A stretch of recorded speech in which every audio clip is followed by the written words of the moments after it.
O envelhecimento da população brasileira reforça a importância de ações que promovam saúde, autonomia e qualidade de vida na terceira idade.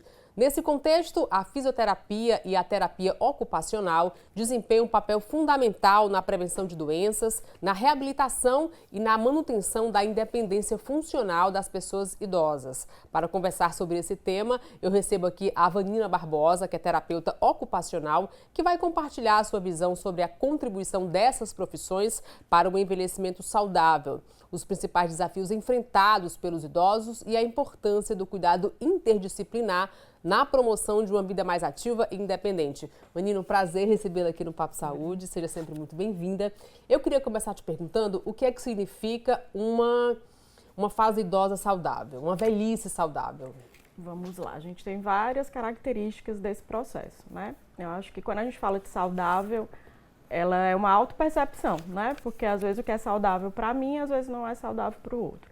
Mas o que a gente entende quanto envelhecimento, né, dito como saudável, é aquele sujeito que consegue realizar suas atividades de vida diária, que consegue ter sua mobilidade, né, o seu ir e vir ele é garantido, os acessos à saúde, ele tem o que a gente chama de autonomia, o direito da escolha dele e o direito de realizar as suas atividades. Né? Então a gente considera como envelhecimento saudável. Uma pessoa que passou dos 60, mas é independente, exatamente, consegue realizar as atividades sozinhas, né? E nesse papel, nesse envelhecimento saudável, qual a importância da fisioterapia e da terapia ocupacional? Eu creio que hoje é um dos profissionais que tem um eixo, né, prioritário nesse envelhecimento saudável. Né? Quando a gente fala da fisioterapia, a gente está falando de uma capacidade orgânica e funcional para esse sujeito, né? Ele ter força para caminhar, levantar da cadeira, né? Fazer suas atividades nesse sentido. E junto com a terapia ocupacional, a gente dá uma funcionalidade, uma significância para isso, né? Porque o terapeuta ocupacional, junto com a fisioterapia, vai fazer com que esse idoso, de fato, tenha a sua autonomia, que é o seu direito de escolha, mas que ele possa, no seu ir e vir, né? Fazer suas atividades ocupacionais, ter lazer, né? Ter participação social, ou seja, né? Ele estar no mundo de maneira saudável e plena para realizar suas ocupações. Que sinais esse idoso dá que ele precisa dessa orientação, dessa ajuda desses profissionais? Bom, a gente começa a perceber aquele idoso que tinha sua capacidade, que fazia muitas atividades, né? Que era super ativo, não necessariamente só trabalhava, mas aí chegou a aposentadoria, ele foi perdendo o interesse em algumas atividades, ele vai tendo queixas de dor, né? Ele não consegue mais fazer as suas caminhadas a longo prazo, né? Vou pegar um ônibus, vou dirigir o meu carro, vou ali, né, na igreja, vou comprar alguma coisa. Essas atividades começam a ser reduzidas e o idoso começa a ter o que a gente chama de isolamento social. Então a gente precisa prestar atenção quando esse idoso também muda de comportamento. Quero um idoso mais tranquilo, né, no sentido de comportamento, e de uma hora para outra você pergunta algo, ele se irrita, né, que as pessoas até dizem, mas meu pai ou a minha mãe ou a pessoa que está no cuidado ali na diária com essa pessoa diz assim, mas ele era tão tranquilo, né, ele tinha um comportamento tão bacana, né, era uma pessoa menos irritada. Então, mudanças bruscas de comportamento, queixos de dores frequentes, as quedas frequentes em casa onde ele está, o deixar de fazer atividades que para ele era significativo e importante, são sinais que a gente precisa começar a observar esse idoso que está precisando, né, de uma ajuda mais especializada. Entendi. Vanina, a partir de que idade a gente tem que se preparar para envelhecer bem? Bom, segundo os autores, a gente envelhece quando nasce. A partir disso, a gente já tem um cuidado, um processo, né? Porque cada dia a gente vai no desenvolvimento e a gente acaba, né, vendo que a gente está envelhecendo. Porém, quando a gente chega ali entre os 35 e 40 anos, os geriatras já falam que a gente deveria procurar um geriatra, né, que é o médico especialista, né, nesse envelhecimento. Então, porque ele vai dar um norte aí de planejamento. A gente tem uma boa prática de atividade física, tem que ter uma boa alimentação, ter uma boa participação social. A gente fala muito em alimentação e atividade física. Porém, hoje a gente tem visto nos principais estudos que a convivência e a participação social é o que garante esse envelhecimento mais saudável. Porque se eu tenho um outro para partilhar, eu tenho uma rede de apoio e eu não fico isolado, eu automaticamente vou compartilhar do alimento, aquela, né, aquela turma que chega para cozinhar uma comida bacana, para receber os filhos, né, os netos ou os amigos que assim fazem, participar de outras atividades, né, que a gente tem a característica, né, vai já falar do mito do idoso que gosta de dançar, né, e a gente está no Ceará, e, né, o nosso bom e velho do forró. Então, a participação social, mais uma alimentação saudável, uma prática de atividade física, isso garante que a gente vai ter um envelhecimento a longo prazo, né, de maneira saudável. Falando de atividade física, qual é a atividade física que não pode faltar? Eu acho que hoje, assim, aí bem como terapeuta ocupacional, a gente primeiro precisa entender quais são as atividades que são importantes e significativas para essa pessoa. Né? Eu tenho que querer também fazer, porque às vezes a motivação ou a falta dela, eu posso até gostar, mas eu não estou tão desmotivada e eu acho que eu não vou conseguir fazer, que eu acabo não fazendo atividade. Aqui a gente tem espaços como as praças, né? A gente tem os espaços externos, que a boa e velha caminhada, que ela é muito democrática, né? Porque nem todos os idosos vão ter acesso, por exemplo, a uma academia, né? Vão conseguir pagar essas atividades, né, de maneira rentável. Mas eu tenho as praças, eu tenho as academias da saúde, né? Que são aquelas que ficam na praça. Então, são atividades que esse idoso pode fazer e que vai garantir também essa questão da autonomia dele. A ordem é não ficar parado, A ordem é não ficar parado. Pagando de graça, tem que se movimentar. Exatamente. E falando de alimentação, que alimentos são recomendados para que a gente chegue na velhice de forma mais saudável e quando a gente alcança a velhice, a gente continue saudável? Bom, quando a gente fala de alimento, a gente tem um nutricionista que é o nosso especialista, né? Porém, esse acesso não é para todos nós. Mas, enquanto profissional de saúde, a gente pode fazer aquela orientação básica, né?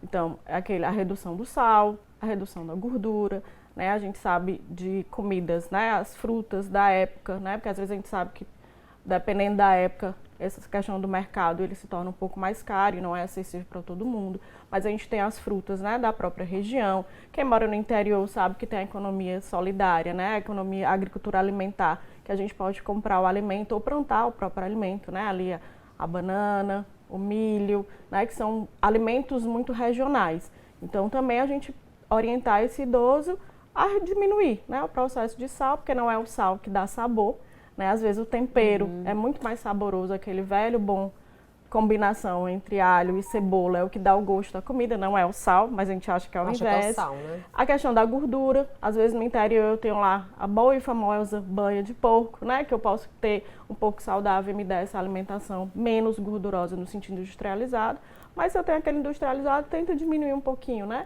A questão da manteiga, né, das gorduras, os processados que os nutricionistas nos indicam, que a gente tem que comer comida mais viva, né? E a gente está comendo muito processado, que é só chegar na prateleira do supermercado, abre lá e come, mais né? fácil, mais prático, né? Então, as comidas vivas, vamos dizer assim. Entendi. Né? E coloridas também, coloridas. Né?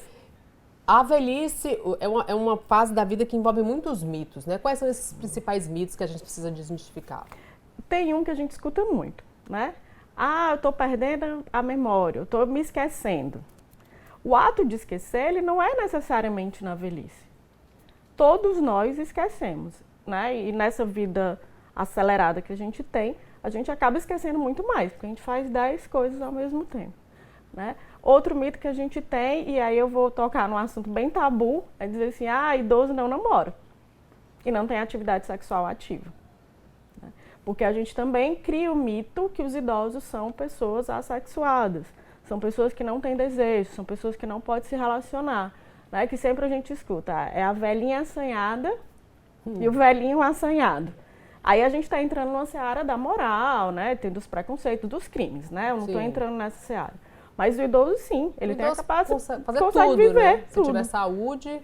Se você permitir que ele tenha participação social, que ele frequente, que ele diga o que deseja, que ele pode fazer o que ele quiser dentro daquilo que é estabelecido, né? Moralmente ou aí. Nesse sentido, a gente não entra nesse. Mas a gente tem muitos mitos. Eu acho que esses dois estão dentro do campo que é para todos nós, enquanto sociedade, né? Mas que a gente sempre escuta. Né? Eu estou esquecendo, fulano está esquecendo, estou ficando velho. Né? Eu deixei de ter desejo ou de me relacionar com outro, também estou ali envelhecendo. Não, isso faz parte da pessoa. E o esquecimento uma pessoa nova também pode ter, às vezes, falta de uma vitamina, uma B12 que está baixa, é algo mais específico que pode ser tratado. E o nosso dia a dia. Hoje, se a gente for pensar, a gente faz muita coisa ao mesmo tempo, a gente tem muitas atividades. Então, uma hora ou outra, a gente acaba, não é esquecendo. A gente tem que ver a diferença entre esquecer e falta de atenção. Sim. Então, a gente tem muito mais falta de atenção do que falta de memória. Se eu não absorvo a informação, por conta que eu não tenho atenção, automaticamente eu não vou ter informação no meu cérebro para eu ter memória. Entendi. Então, uma coisa está também relacionada à outra, né? Nina, uma coisa que chama muita atenção nos idosos é a questão da queda da própria altura, né? Você, sim, como profissional do IJF, recebe diariamente lá a unidade muitos idosos que caem na própria altura, sim, né? Que escorregam. Então, como é que é? Essa é uma preocupação para essa população? Sim. Hoje a queda, ela tem um índice alto e ela também é um índice de mortalidade, né? Então, cair também pode levar esses idosos a óbito. É recomendado que o idoso não caia mais de 3 vezes ao ano. Se ele cai mais de 3 vezes ao ano, ele tem um risco grave de consequências, inclusive a óbito, que a gente chama de idoso caidor. E hoje, como profissional do IJF, que inclusive sou na unidade da geriatria, praticamente todos os leitos, todos os dias, a gente tem idosos e idosos cada vez mais graves. E essas quedas são aonde? Em casa. Não é na rua, né, que a gente vê a maioria das quedas. Em casa é o maior índice. Que cuidados a gente tem que ter com nossos idosos em casa? A gente primeiro tem que prestar atenção nessa ambiência, né, como é essa casa. A gente percebe que as casas de hoje, além delas serem pequenas, elas têm, como a gente diz no bom cearense, muita amontoada de coisa. Eu tenho móveis com quina, eu tenho tapete em tudo quanto é canto. Né? E normalmente a casa, quais são os 2 lugares principais? O banheiro e a cozinha. Né? Porque a cozinha eu estou ali manipulando o alimento, eu estou na cozinha e aí eu molho o chão. E o idoso não prestou atenção, que caiu alguma coisa, ele vai lá e escorrega. As boas chinelas que os idosos usam, né? Que aí a gente... Chinelinha de sola, é bom evitar, aí, né? A gente pede, se for de sola, ela tem o que a gente chama de arriata, que é uma sandália que ele não... Se ele topar essa chinela, não vai sair do pé dele. Então, a retirada de tapetes em todos os lugares da casa. Se quiser ter tapete, ele de fato ele seja fixo ao chão, que a gente não passe e escorregue.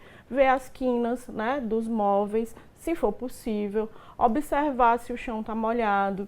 Se no banheiro você conseguir colocar as barras, não precisa ser aquelas barras, né, de alumínio, aquelas que têm alto valor. Caso você possa, você faz...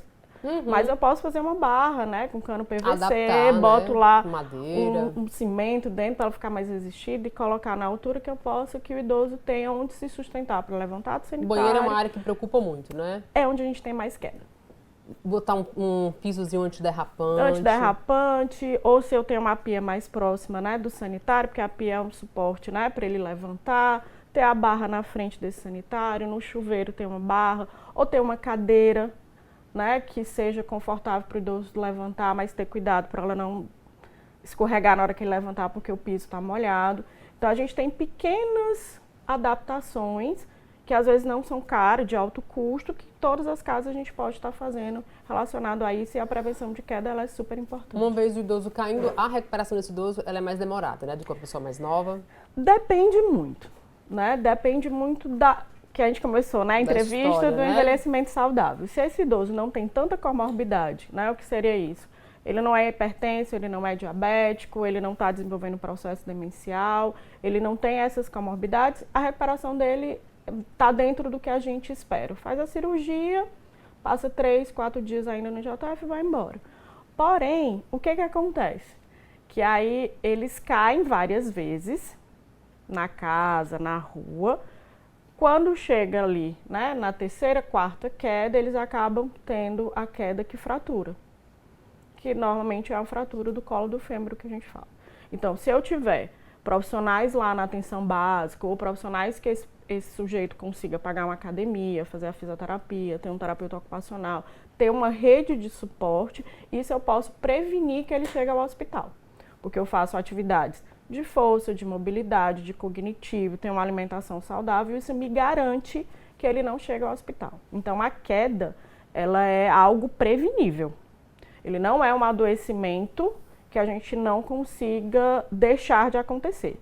Ela é possível deixar de acontecer, mas a gente tem que ter as políticas públicas, né, e fortalecer e fazer uma rede de suporte de profissionais para que esse idoso não venha a chegar na unidade hospitalar, porque a gente sabe que idoso interna ele tem uma consequência de intercorrências outras e ele pode vir a óbito, por exemplo. O terapeuta ocupacional ele pode ajudar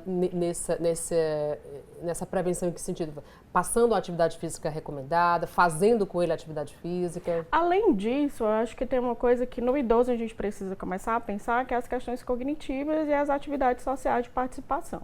Né? Porque quando eu falo de movimentação, de fortalecimento, eu posso ter o profissional da educação física e o próprio fisioterapeuta. A alimentação eu tenho um nutricionista, né? Que a gente pode estar fazendo essa conversa interprofissional. O TO ele vai para a casa do sujeito, adaptar essa casa para prevenir essas quedas. Eu trabalho a parte cognitiva e funcional desse idoso para ele manter suas atividades domésticas e de casa, de maneira prevenível que ele não possa cair. E eu também faço a garantia dele participar dessas atividades, né? De ir para uma praça, de ir para a sua igreja, de manter suas relações sociais para que ele também possa fazer a prevenção da queda e garantir também que ele vá para os outros profissionais, né? Que ele faça lá a sua fisioterapia, vá para o profissional da educação física, né? Nesse sentido. E nesse processo, a família é fundamental, né? Para ajudar nisso. Total, porque, como a gente conversou logo no início, para manter o envelhecimento saudável, precisa ter participação social. Então, um dos lugares da sociedade que a gente tem é a família, é a casa. Né? E muitos idosos caem, adoecem, porque essa família é extremamente vulnerável. Ele não tem o suporte. E muitas vezes é o próprio idoso que mantém essa casa. Então, tudo que ele tem de renda, tudo que ele construiu, às vezes vai ficando para esses filhos que saíram, voltam, né? Tem uma série de questões. Mas, no geral, a família é que estimula, que organiza a rotina, que acompanha esse idoso, que faz junto com ele, né, uma prática de atividade física, que faz aí uma alimentação que seja compartilhada. Então, a família, eu chamo que é o terceiro elemento importante para que esse idoso, dentro do tratamento, né, desse envelhecimento saudável, esteja ali ativamente presente com ele. Também. Tá certo. Qual a mensagem final que você deixa aqui para a nossa população em relação ao nosso assunto? Bom, então vamos lá, que vocês olhem para a velhice de vocês, né, e do que vocês estão cuidando, e que tenham esse respeito e a participação social desse idoso. Garanta, né, que de fato ele possa ter sua velhice garantida a longo prazo, até onde for necessário. É isso aí, eu já estou me preparando para a minha velhice. Eu também. Que eu já passei dos 40, graças a Deus consegui entrar na academia, que era uma luta minha, que eu protelava muito. Eu tô nessa parte. Porque eu e a atividade física, a gente sempre uma deixa relação, pra lá. né, de amor e ódio. É verdade, vezes. mas tem que fazer. É o mal necessário. É o mal necessário. Obrigada, viu, Vanina, pela participação aqui no Papo Saúde. Mais uma vez, seja sempre muito bem-vinda. Obrigada e até outras vezes. Fica a mensagem de que envelhecer com qualidade de vida é resultado de cuidados contínuos, prevenção e acesso a profissionais qualificados, que contribuem para a manutenção da autonomia, da funcionalidade e do bem-estar em todas as fases da vida. Muito obrigada pela sua participação e até o nosso próximo Papo Saúde, se Deus quiser. Tchau, tchau.